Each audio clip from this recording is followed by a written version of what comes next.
Hey guys, how's it going? I hope this week is going well for you guys, all of you. Hope you guys are well, mentally, physically, emotionally.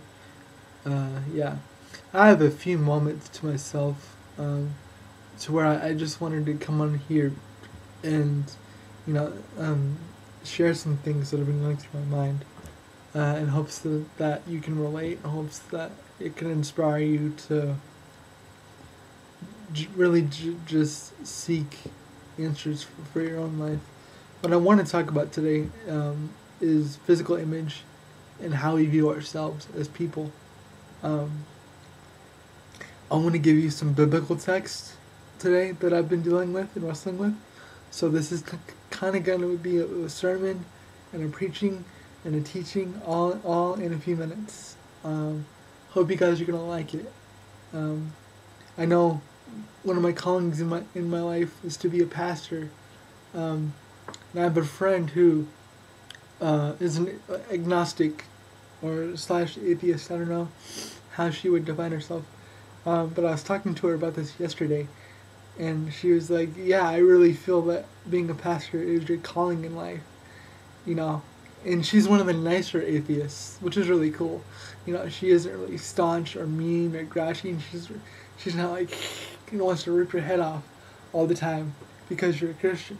Uh, but what I want to talk to you guys about today is kind of just being at peace with our bodies and how we are, um, in relationships to God, in relation to God. Um, because for thousands of years, people have asked, "Why am I like this? Why is my life like this? Why is this happening?" And it's a question that continues to go in a continuous loop. So, you know, I've learned that there's really no way around this question. It's always going to be a part of the human existence. Um, no matter the good that comes from life, or that we see in life, this one question is going to always rotate on its axis, and come to us again and again. Uh, Even today, I was just writing an essay about this guy who his body literally became like that of a human tree. Uh, if you think I'm joking, you can just Google human tree and it'll bring up the story about this man who contracted HPV over an extended period of time.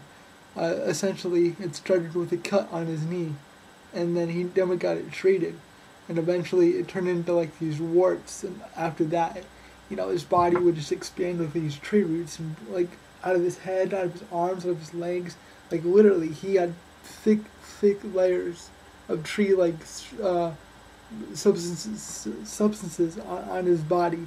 Um, and so, like, he had two kids, a wife which left him. He couldn't work, so to make ends meet, he would he would work freak shows at like circuses and whatnot, and that for a while worked. But after a while, it became so much to bear that he just couldn't do it anymore. And, I really just started thinking, like, what is going through this man's head?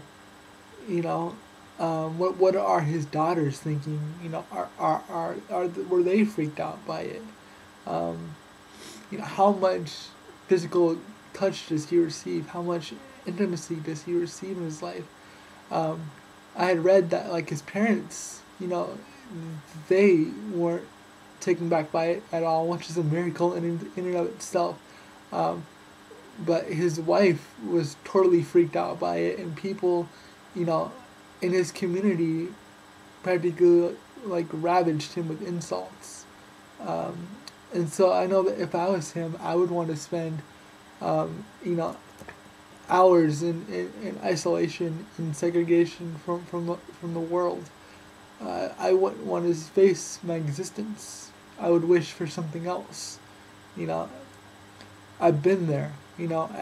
As a young adult that has CP, um, you can read in my first book, The Emotional Struggle, all about my life with CP And, from a very early age, um, just questioning my life and why I was the way it was. If there was a God, why in the world was my life like this? And why couldn't I walk or run or jump or all these things?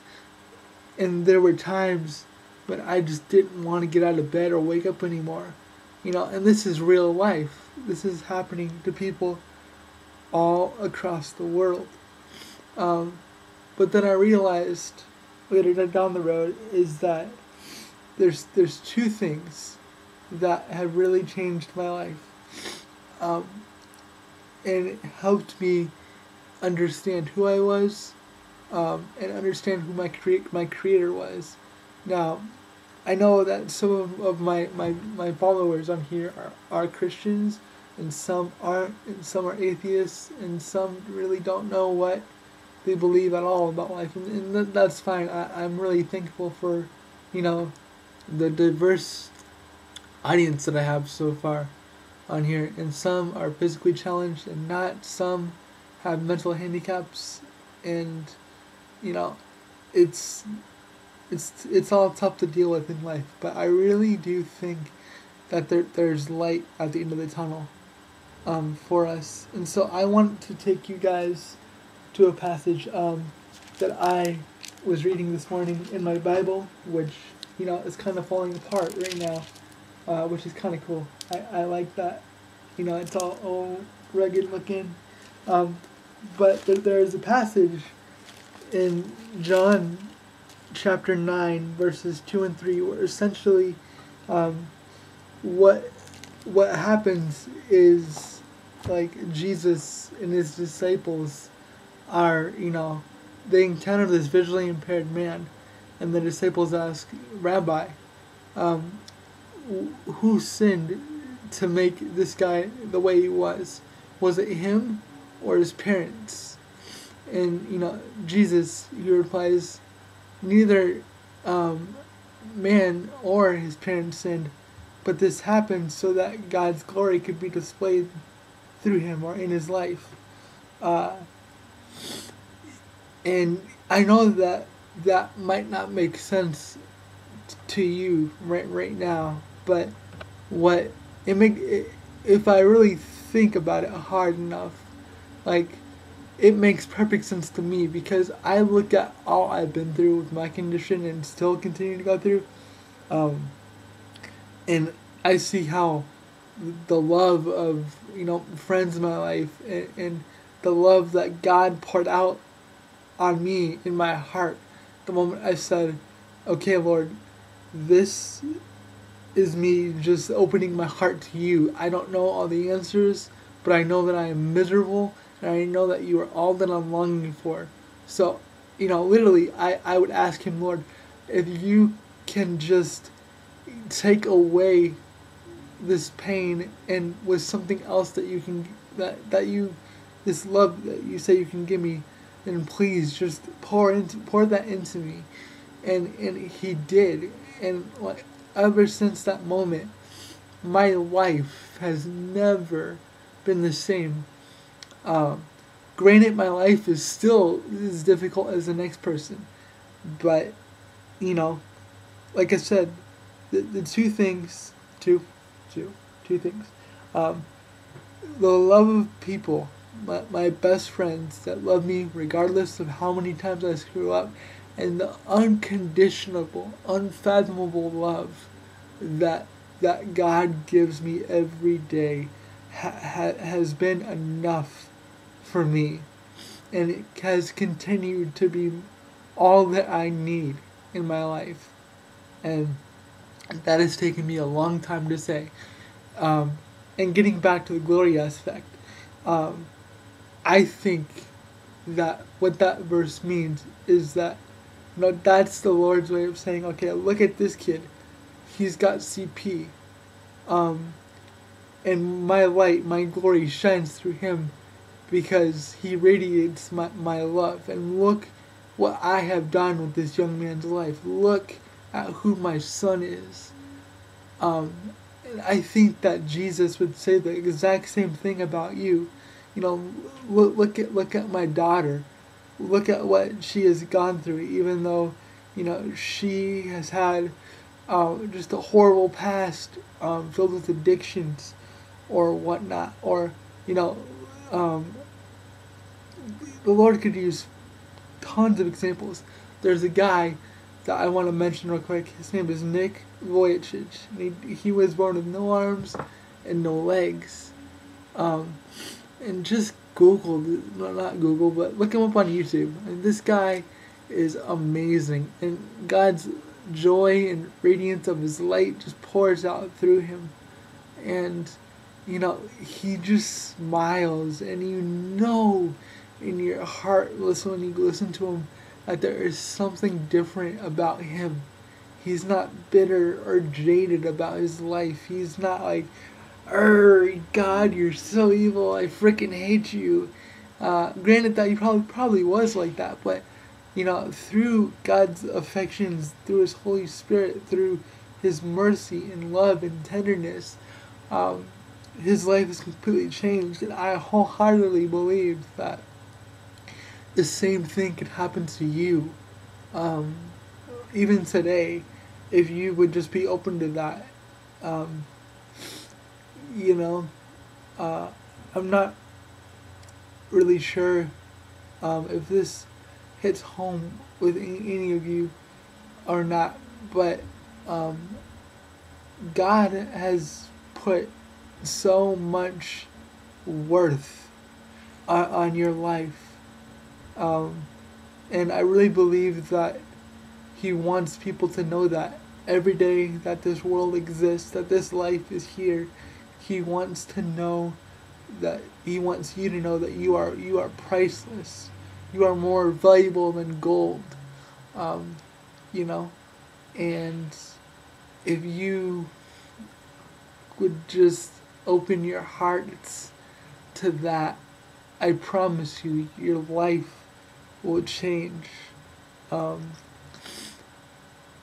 know that people are perplexed with Christianity and the existence of a loving God every day, and some people just can't get it out of their minds. And I credit that to, the working of the Holy Spirit. Taking His finger and be like, look, you need to deal with me sooner or later. You just can't keep pushing me aside.